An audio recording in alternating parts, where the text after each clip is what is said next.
Hello, I am Gunnar Danger, the Vice President of the Professional Art Society of Stanford, and today we are here with Brock Brake, the founder of Part 2 Gallery in Oakland, California. Yes. Thanks for having me.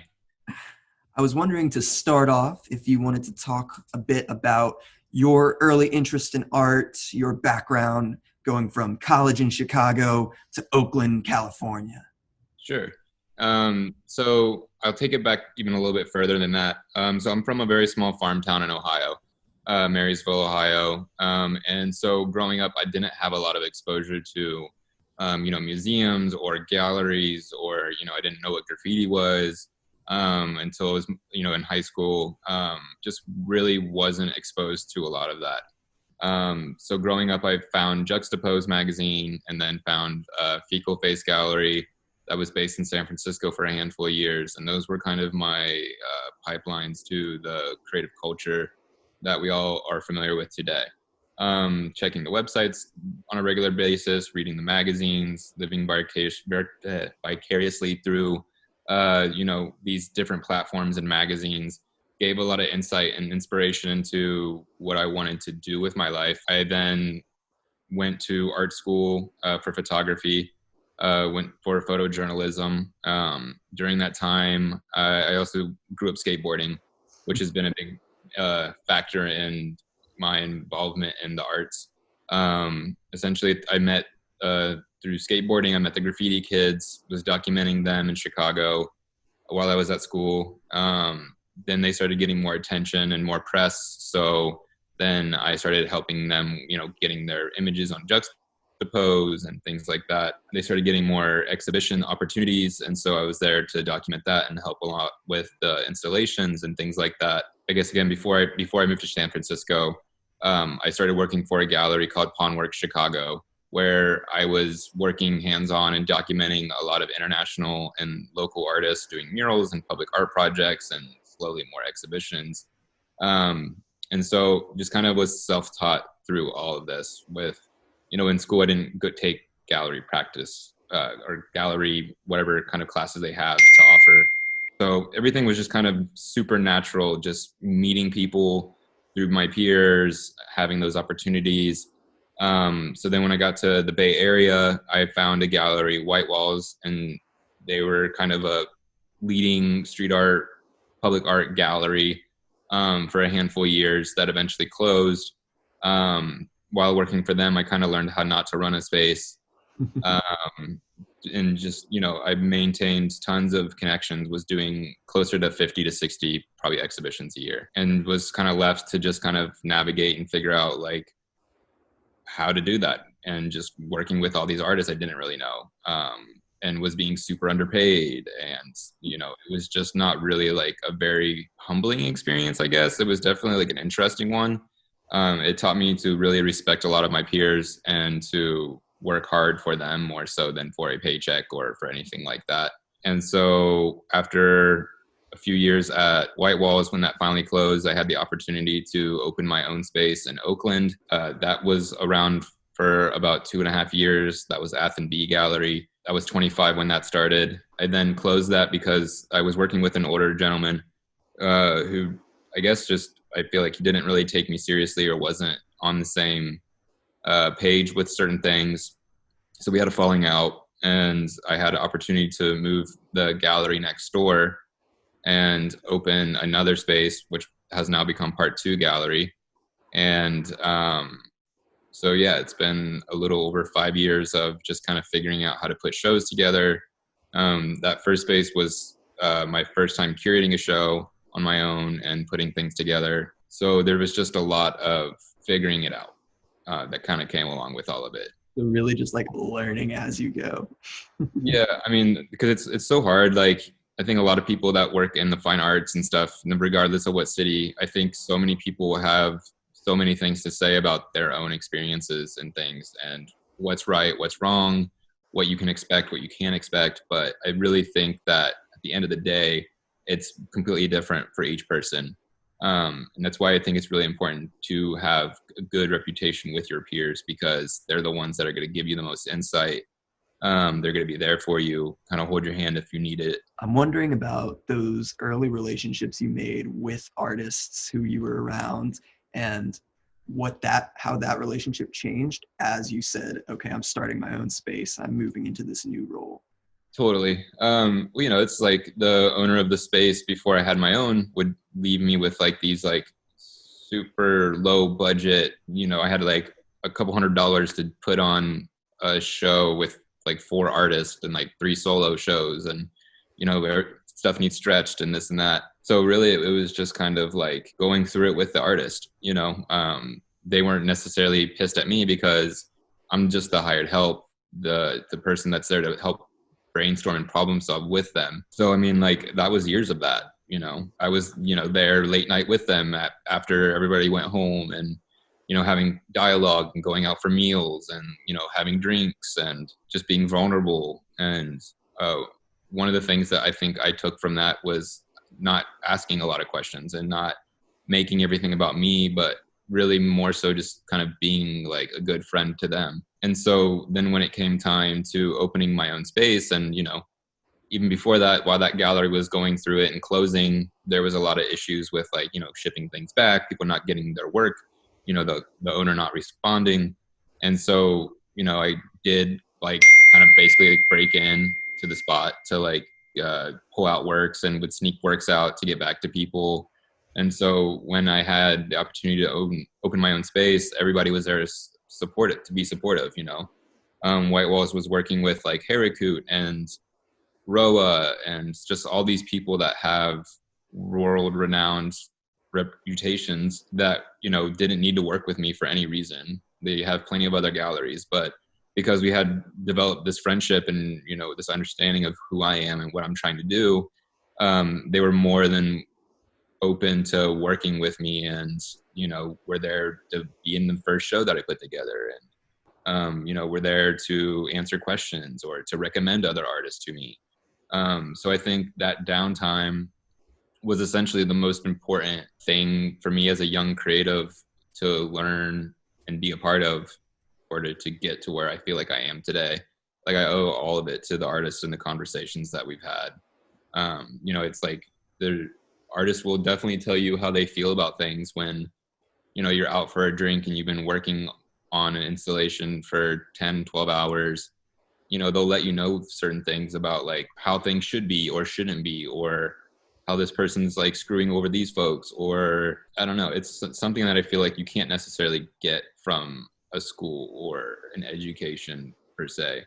I think that there's something to be said about really just putting yourself out there with individuals that you look up to and are inspired by, and just being present in the moment with them. You'll learn so much more than any question you could potentially ask. I'm wondering specifically about Part 2 Gallery. What do you look for in terms of your roster of artists? Sure.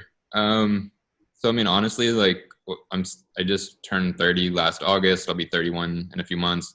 But my idea of what is good or what I'm looking for is changing almost every day. I think initially, like when I started Part 2, I was literally just looking for role models, people that I considered role models. Maybe they're not super famous or well known, but in the community, they're individuals that are, helping others. Some of them work at other art places. Like one of the artists I'm working with now, Ryan Whalen, he kind of oversees all the installations and things for like creative growth, which is a really important space in Oakland. It's for artists that don't have resources. That has been open for a super long time. But, Ryan in the community is like one of the first guys that'll offer to like frame someone's work for them, or, goes to all the shows and will try to buy work from other people, other artists, or, again, it's just really just looking for good people. I quickly learned that social media followings and the superficialness, the people that have the large followings on social media don't necessarily mean that they're good people. They're easy to work with. So when I started Part 2, I was really trying to go against the grain with that and not necessarily cater to a lot of folks that maybe have a large following online. Some people I work with do or have grown into that role, but that wasn't really a stipulation. I still think that I'm mostly gravitating towards people that I consider role models. but also blending it with more of a local emphasis on just local creatives, not necessarily having to work with people in Europe and Australia. And like, we do work with a few of those people, but not really a gallery that's trying to play a numbers game to where I want it to feel like a supermarket when there's like hundreds of people you can pick from. And, people whose work I personally don't like I don't show anyone whose work I'm not can't stand behind. And I think that that's different than a lot of the business models I kind of grew up with, because there's just so many spaces that have tons and tons and tons of work, and it feels very superficial or unauthentic. So that was one of the biggest things when I started this space, was that I really just wanted individuals that I can be friends with and build a long-term working relationship with, and not have to worry about them using my space as leverage for their own careers to then just go work with the gallery down the street. So I have been very selective in ideally what I'm looking for. It's not like I'm looking for just like abstract painters or figurative painters or ceramicists or anything like that. It really just depends on, again, like more so the individual more, I think, than the actual work sometimes. Obviously I'm trying to find people that are motivated and want to make work, and are staying true to the things that they've lined out for themselves instead of just saying yes to everything. I think saying no is really important. So yeah, I guess put it all back together, that's kind of what I'm looking for. And you started off in San Francisco and then ended up moving to Oakland. I'm wondering what that moving force behind that was. Were you following the artists? Or? Well, basically, like the galleries that I all worked for were all in San Francisco, and then when it came time to open my own space, that opportunity was in Oakland. So my first gallery, F&B, is literally next door to where Part 2 is today. So that transition, though, from primarily being focused in an art community centralized around San Francisco, I knew Oakland had a taste of that. I didn't know to what extent, but over the past 5 years, 6, 7 years, a lot of creatives that were called San Francisco home have since relocated to the East Bay for larger studio spaces, better quality of life, less stress with the kind of tech industry that kind of has taken over the Mission and other areas that are notably more the arts districts or whatever of San Francisco. I feel like a lot of people talk about San Francisco back in the day and this and that, and I feel like Oakland's more of that vibe or perception at the moment, more so than anything else. Obviously, as you drive around Oakland today, you'll see a lot of cranes and a lot of new condos, and a lot of the things that kind of made Oakland what it was are slowly being manipulated, changed. But I mean, for now, it's still Oakland. It is changing. It is getting it a little bit nicer, but I think that it still has a lot of the spirit that a lot of artists have been gravitating towards. When you talk about the Bay Area and a big picture compared to like LA and New York, Oakland is so much different. It doesn't feel competitive. It feels more like a community. You don't have artists talking shit on one another all the time. It's more so like they're more genuinely excited about what's happening or what so-and-so is doing. We have people showing in museums and SF MoMA that are showing up to local young artist exhibitions. Some of those people in, Sika and the Sahara Quarries and, the Alicia McCarthy's, they hire young artists and to come work on their big projects or their installations or, in the studio, and these are people that probably just couldn't even get like a regular 9-to-5. But these artists, it's just like there's such a support system here that I feel like is missing from any other city that I've been to.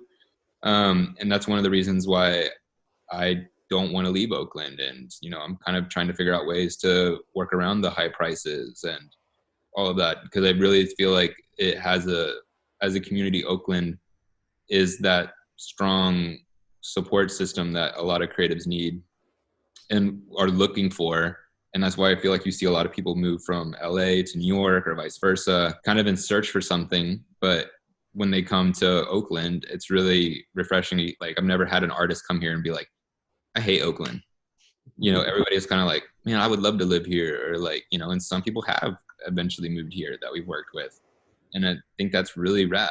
But I think Oakland in general is just it's like any other major city. It's going through a lot of changes. And as of right now, it's definitely, I think a favorite for creatives over San Francisco. I've heard a lot of talk about if you want to be an artist, if you want to be involved in the art world, you have to be in either New York first or then maybe LA. Do you think that sense of community in Oakland allows smaller galleries and smaller time artists to survive in that space? I don't necessarily, sure, it definitely makes it a bit easier to be in one of those cities and to meet people if you don't literally know a single soul.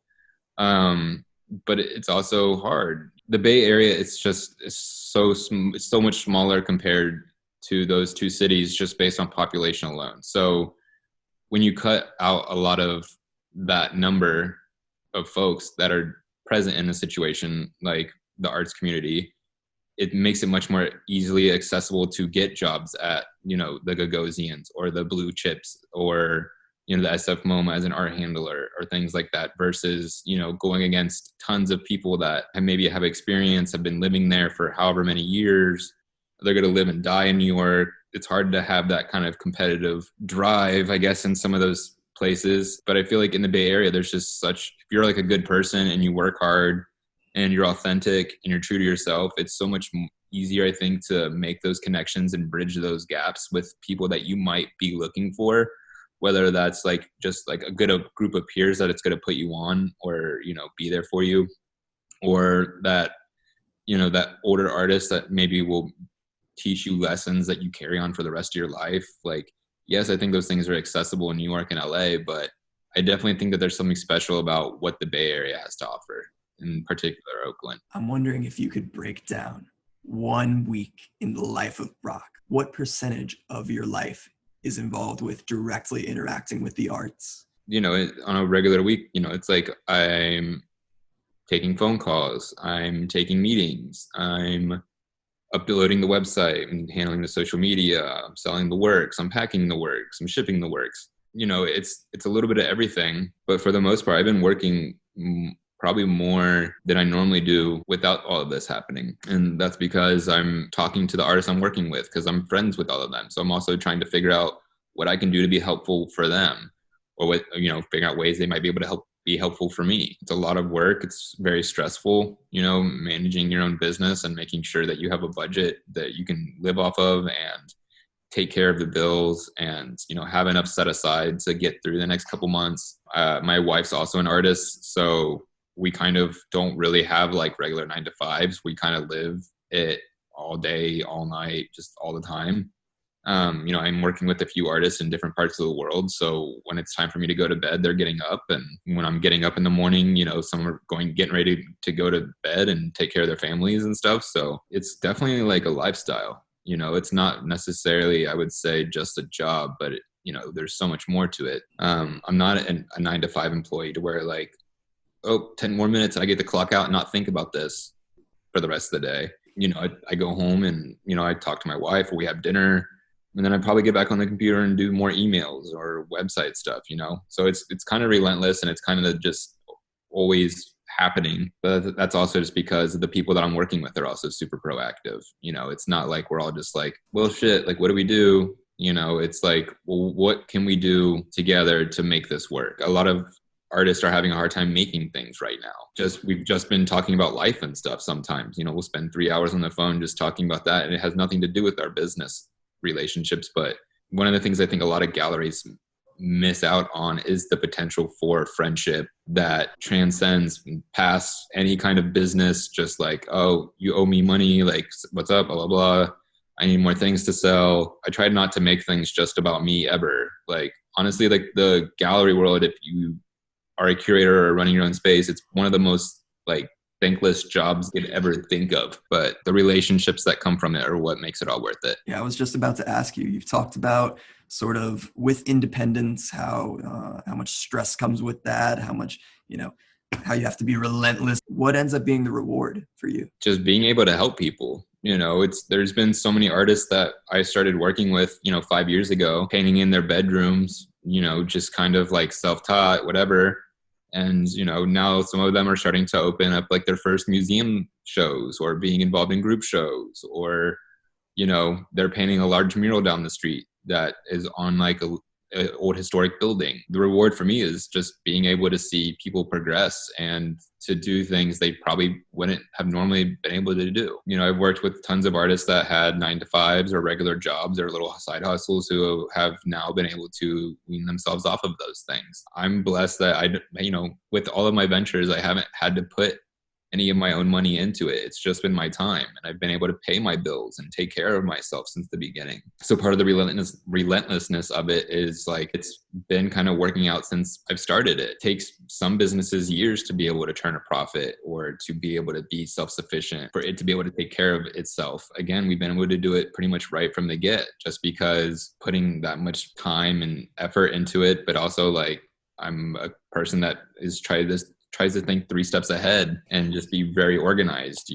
We try to, like, at the end of the year, I try to pay out as many months in advance of rent as I can, because I know that it's going to be kind of slow at the beginning of that time of the year. And so it's just like all these things that I've been kind of learning, because again, it's just things that people don't tell you, or like, you can't just learn without going through it first. Now with, in the wake of COVID-19, I'm wondering how you and Part 2 are adapting to that, but also, what it looks like going forward from here. It is a really weird time for a lot of folks. I think a lot of people are trying to figure out what they can do. I was in a situation where I was like, shit, am I going to be able to pay my rent next month? Like, when this all started, I was very not ready for all of this. We had just opened a space in LA at the end of last year. I made a quick decision that, like, as soon as this started kind of happening, was like, all right, we need to close that. We need to save money off that space. I talked to one of my artists, Jordy Kerwick, who's from Australia and he's currently living in France. He's like one of the guys that I call when I'm just like super unsure about things. And I was just like, what the fuck am I gonna do? Like, people aren't gonna want to spend money. We have a ton of inventory. The gallery also in Oakland has about 15 to 18 artist studios upstairs. So we house about a large amount of artists. I was worried about all those folks being able to pay their bills and things. Since we're the tenant, we have to collect on that.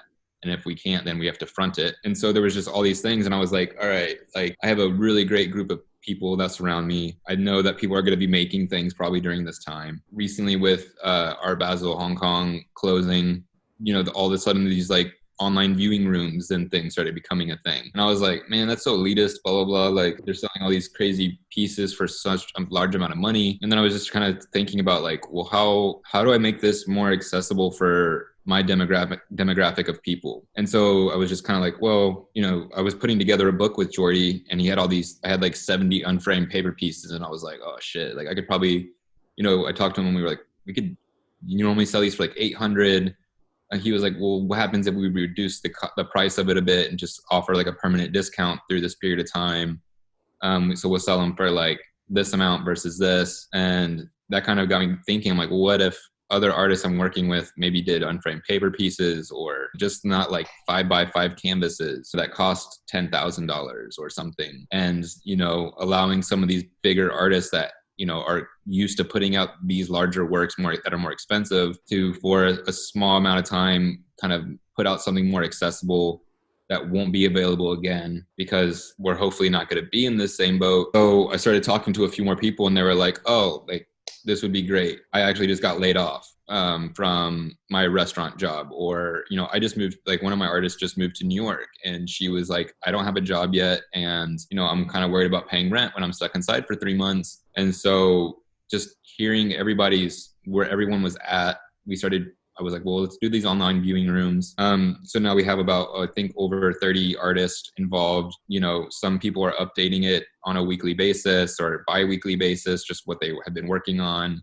The price point is more affordable for certain people that, that want to contribute or support, or haven't been able to afford that larger piece, that now they can get this smaller thing. We're doing these online viewing rooms that have been getting updated almost on a daily basis. We're working with artists that have shown in exhibitions before, or have maybe even, like Jordy recently was supposed to be showing April, and that show obviously didn't happen. But it's a way to keep people involved with our programming and to offer them a support line to where, it helps them help me. It's just a mutual thing. But these are also people that I'm also interested in working with, but maybe I wouldn't be able to have them send me a bunch of really big canvases that then I have to stretch and, get stretcher bars for and this and that. So it's also a way of me trying out certain people's markets and just a way of kind of collaborating in a safe way that even if we don't sell anything, we're still able to use these drawings and these works as a source of online engagement or promotion. We all know that art can be very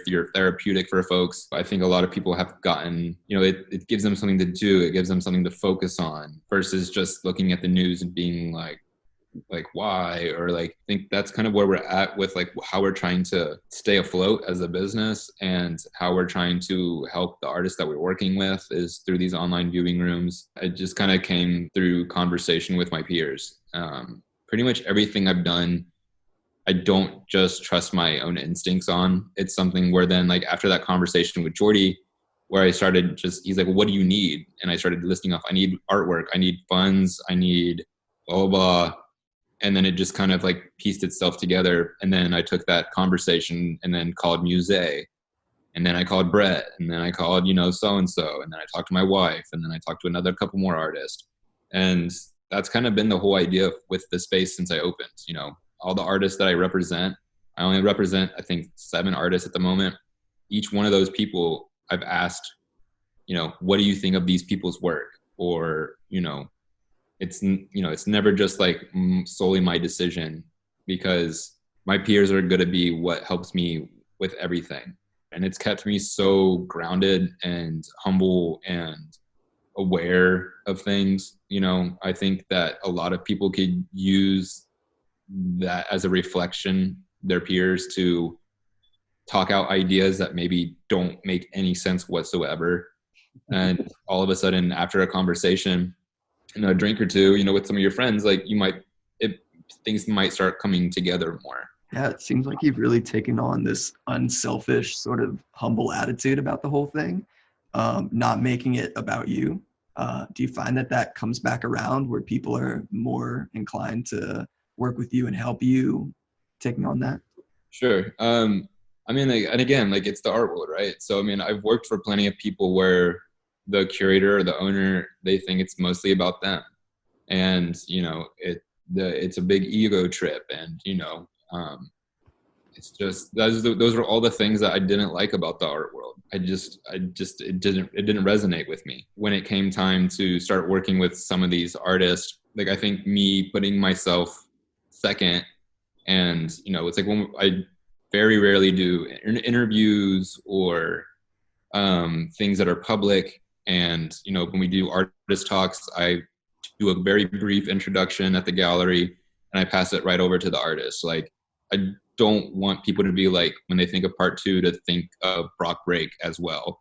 I want them to think of the artist, and I just feel that's one of the things that I learned from working at all these galleries as, the art handler or the guy doing the inventory or taking the photos for them and layout. It was just kind of such an unappealing thing for me to want to be in this spotlight and make it about me. And, I have other people that I've had guest curators and stuff kind of come through, and people are like, oh, just so-and-so run the spot. They own that. And not even know that I do it. And that's a successful thing for me. People want the recognition for their hard work, but my job isn't possible without the artist's hard work. And so I don't think that it's right for it to be about me whatsoever. The reason I'm saying all this is because now that when it comes time to working with artists, I think a lot of them see that and they understand, how I kind of operate and how we do things a little differently than some other galleries might. And that's when we start our friendship, right? And so then now it's been that artist that was maybe in that first exhibition, it's been 6-7 years, of friendship, or 4 or 5 years of friendship. When it comes time for there to be a pandemic like this, and then things are really weird and just everybody's very unsure, it's been great because when I hit up the artist and I'm like, are you interested?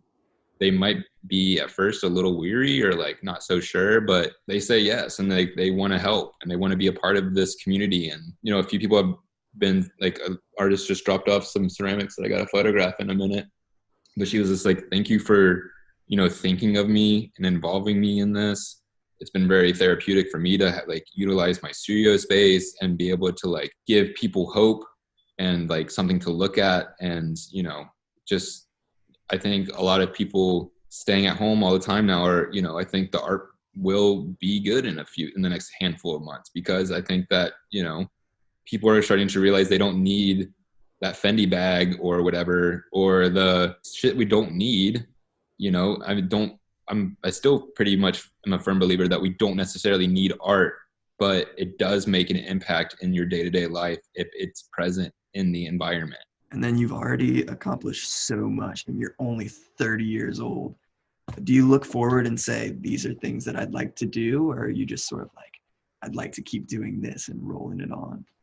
Yeah, I mean, ideally, I just keep doing the gallery. It's like, sure, I'd love to go get like an MFA or something and be able to teach, just kind of relay information that I've kind of learned the hard way to younger creatives, and, maybe some, right? So maybe like as I get older, I'll be able to structure that in a more efficient way. I just want to keep trying to be a resource for people and be as helpful as I can. One thing that's really great about the space is being in Oakland, and unfortunately, there's just so many galleries actually closing before this even happened, and studios closing even before this happened because of the unrealistic market value of different properties and things. It's not uncommon for, before this happened again, for young correctional boys group would come through for troubled youth that would, get in trouble for, selling drugs or violence or whatever. They're in this program, they're being shown other things in the world and community that they could maybe put their effort towards, or things like that. Or, NIAD bringing their artists that have disabilities in to draw the works that are on the wall and have like a little drawing meetup. Those are all the things that I really value with having the physical space in Oakland. I would love to do more of that. Again, with having the studios upstairs, it's super not uncommon for me to just be like, all right, let's lock the front door and I'll show you guys some of the studios upstairs. And then, people that come through are like, I have a little bit of money. I really want to support the local arts. I don't know where to start because there's just so much of it. And so you could, I'm able to then literally open the door to an artist creating and who will just kind of, humor me and talk to the people, or just let us kind of like mosey around. Those are just all things that I think are really important, because those are things that I think I could have really benefited from as a young person. Just having that, I think access is just huge. Where there used to be a school, basically like 2 storefronts down, that unfortunately just sold this fall for like 18.1 million, and is now going to be a hotel. And so, the access for kids, I think, is slowly changing of what's even going to be accessible. The gallery is very bright. It's very white. The walls, the floor, it can be very intimidating. But every so often, I'll stand outside and encourage some of the kids or whoever to kind of come in once they're letting out of school, or, when I hear people come in, I'll greet them and be like, please, like, let me know if you have any questions. I'm Brock, blah, blah, blah. I think that interaction and, again, that access to just a comfortable, friendly space will open the door up to so many more creatives, whether, they might not even want to do painting or whatever. They might be like more interested in like the food, culinary aspects, or making movies or whatever. But I think just a safe place for people to kind of come in and ask whatever questions they want, and have access to local creatives that, started kind of self-taught, that are then now leaning towards, being involved in like a 3-person group show at a museum. Like, just those little things I think will continue to blossom and help other people. And that essentially is why I started the gallery. It wasn't like I'm going to be a millionaire by the time I'm 40 or something like that. It wasn't about the money. It's never been about the money. That's not why I started it. And if it was, I probably would have done something else, to be super transparent. But that's also why I think we have had the success in working with the artists that we're working with is because the educational and accessibility of a space like this is what we deem the most important, from all the artists that are upstairs in the studios to the artists that I represent. It's always been bigger than ourselves, and it's never been made to just be like it's about Brock Break, or it's about, you know, Musée Cisse, or, you know, whoever. It's just, we're just like this strong community, this culture that is fighting against, you know, gentrification, just like any other place. And so we'll continue to, you know, put on these monthly exhibitions. And what we're going to be doing with all this happening now, I'm actually, this weekend, I'm going to upload a reservation template app, kind of like what people use at restaurants. And basically I'm going to open up 30-minute, 40-minute viewings and just let people schedule that online. So that way they, you know, they can book it through Thursday through Sunday. Realistically, we probably won't have open gallery hours for the next few months. Using this platform to allow people to schedule the time to come through safely, so that way I can clean between visits and whatever. So that way people have access to still visually be impacted by the art and it not just solely live on an online viewing room or whatever. So that's kind of the game plan. Starting next week, I believe next weekend, we'll probably start opening it up to people being able to schedule those independent viewings and come through. And I think it's going to be really important, especially, you know, for people just to be able to go out and find a place that they feel safe going into without there being tons of people around. And, you know, just letting them sit on the bench that's in the middle of the gallery and just like take it in. And if they want to come back the next day, they can schedule another viewing or whatever. But it is going to be weird and it is going to be hard. Unfortunately, just 2 days ago, Herrero Gallery in San Francisco just closed their doors, and they don't have a physical space anymore. They're looking to go more online. Another gallery that some of my artists work with in New Jersey just recently closed. You know, and I think there's going to be a lot of that this coming month, to where a lot of spaces that we found important and whatever are not going to be able to keep doing it, or they're burnt out, or, you know, maybe someone that was really key and impactful in that space had passed away because of this, or who knows. But I think that now is the biggest time for people to really find their peers, find the people that they actually, you know, love and believe in, kind of cut out all the superficialness of, like, you know, the social media following and just like whatever, and really just reevaluate a lot of things and really focus in on what it is that these, you know, you, the person that'll be watching this, really wants to do. Just because life's short, you know, I think there's going to be a lot of a reevaluation in terms of like what art is deemed successful.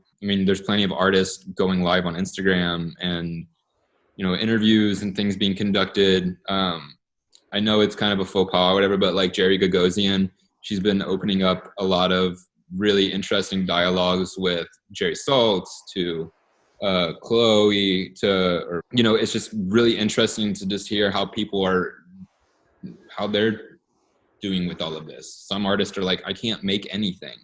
You know, I don't feel the need to, I don't find the motivation. Other people are like, I'm making it because that's all I have. You know, that's what's keeping them, you know, going day to day during all of this. So I think, you know, there's going to be a lot of just weird things. And, you know, I'm sure my model as a space will continue to evolve the next couple months as we have to. I have this lease for 2 more years. I'm going to try to stay here as long as I can, be here and be present for the artists that I work with and believe in. Do you have any final like pearls of wisdom that you're just waiting to give to these Sure. younglings? I mean, I think something that I've brought up a lot today is your peers. And I think that that's the strongest thing that you can take from being in a situation like being at a university, or being in the art world, being a young creative in general, or just trying to get into anything that you want to be involved with. Stock market, marketing, being a ship captain, whatever. I think you're going to learn the most from your peers and people that are already in that role. So making yourself accessible to those folks and having dialogue, building friendships, not looking at it as if you're trying to get something out of it. I think that that's the biggest thing that I think you young people can be doing is talking to each other. Pick up the phone, socially distance, visit each other's studios, read books. Alvin Tompkins is an amazing writer who's an older gentleman. He has plenty of books out that talk about Duchamp. There's all these people, like how they would interact with one another and how they were peers, 50 years ago. And I think that that's always stuck with me as I've found myself and as in the role of a gallery owner, is just like, your peers are going to be the thing that you're going to get your most opportunities from.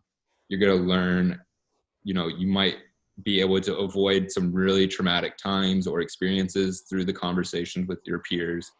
And also just like it hopefully makes you less competitive to where you're able to just to focus on real aspects and grow yourself as an individual more so than just like, I just really want to get in a group show at this like one gallery or whatever, and like you'll all of a sudden, by not making that a prime focus and being a good person, being a role model, being there for others, you'll find yourself in that situation of showing in that space hypothetically sooner than you think. And so just, being open and willing to talk to people and build the longest list of peers that you can. I think that's my biggest advice. It's just like really, really, really just like be open and be there to talk to people. Also, interning is, I've personally learned so much, and it sucks not to get paid for the work that you do, and knowing when to say, I've kind of transitioned past this, but you will learn so much just being in those environments. I think even just your role at Gagosian, I think you got to see a lot of behind the scene things that, you would not have guessed that that's how it is unless you're there.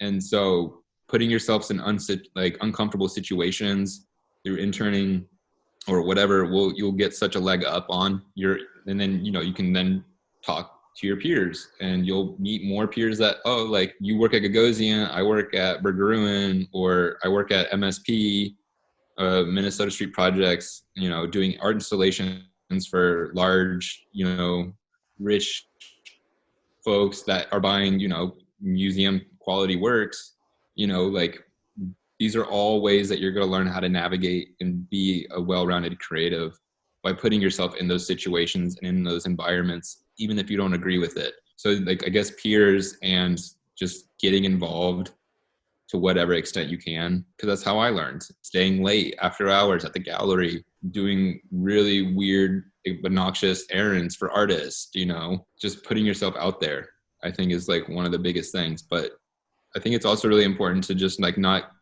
be expecting anything. I think we all are like, we send that email out and we're fingers crossed that like that gallery or whoever is going to like respond or whatever. And I think that it's really important to like not put all your eggs in one basket in the art world and to really diversify like your experiences and to put yourself in the shoes of some of these folks. I don't know. I think it's one of those things that's why I think I'm going to be in this for a very long time, because there isn't a lot of answers to a lot of these things we're talking about. And it's going to be different from person to person. And that's what makes it so special, I think, because it's so unregulated and there's no rules. So it really is one of those careers where it is what you make of it. It's never going to be the same and it's always going to change. But yeah, again, another rant. That was amazing.